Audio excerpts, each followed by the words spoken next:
All good. All good. Yeah, I was walking this evening thinking, in a relationship, when someone decides to move on, letting them go with grace, at least in the way I see it, means releasing some of your life with kindness and understanding, rather than bitterness or resentment. Years ago, I remember a mate of mine in football. He broke up from his relationship and she eventually moved on and found someone else and made a new life for herself. And he had this kind of resentment and bitterness. Wasn't malicious or nothing like that, but he was just became really bitter and resentful.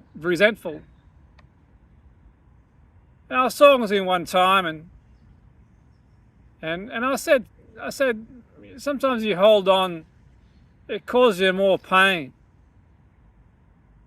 You know, rather than sort of honor the memories and lessons you learn, without clinging on to once was. If things were perfect in your relationship, then you'd be together.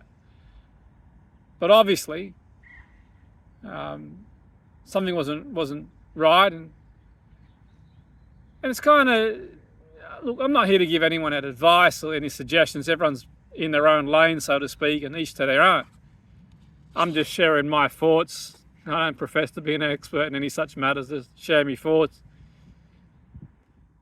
But yeah, look, and not even from personal experience, it's like, you know what, you have memories with someone, and it's easy to sort of think about just the good times.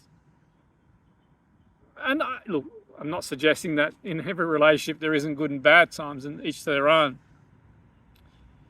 But the point being is that people can cling to what once was.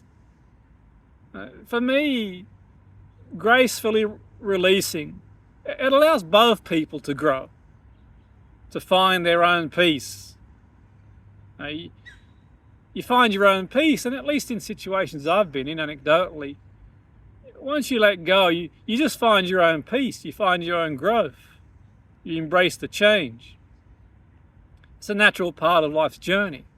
I mean, you could argue at some point, every relationship's going to end one way or the other. It's just the way it is. It's just life, and you might think, well, that's a cynical perspective there, but that's the reality, isn't it? That's the truth. That's reality. No matter how much you want to sugarcoat things, and none of us are going to be here for forever, so to speak. So I think it's just embracing that change. It's a powerful act, I think, of love and compassion, and also it's recognizing the best way to care for someone is to set them free on their own path, and just then focusing on your own path.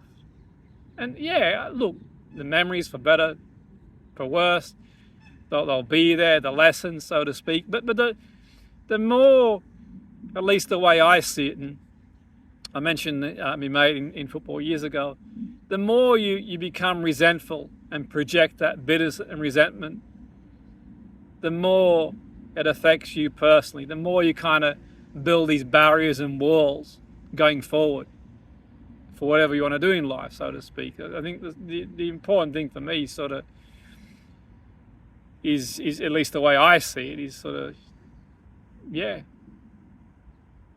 all the best.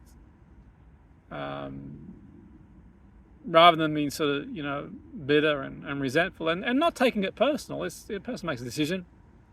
I'm not saying it doesn't hurt in certain circumstances, it's not painful. I think that's another story for another day. Obviously acknowledge that. But the point being is if the writing's on the wall, you can acknowledge that, then the sooner you can start to grow and move forward.